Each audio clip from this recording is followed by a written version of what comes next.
एक छोटे से गांव में रमेश नाम का एक गरीब लेकिन मेहनती किसान रहता था।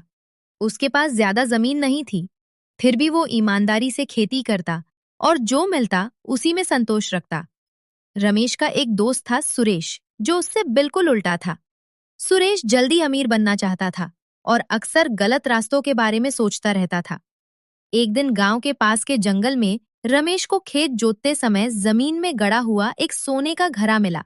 वो हैरान रह गया। थोड़ी देर सोचने के बाद उसने घड़ा गांव के मुखिया के पास ले जाकर सौंप दिया। मुखिया ने रमेश की ईमानदारी की बहुत तारीफ की और पूरे गांव के सामने उसकी प्रशंसा की। उधर सुरेश को जब इस बात का पता चला तो उसे बहुत जलन हुई।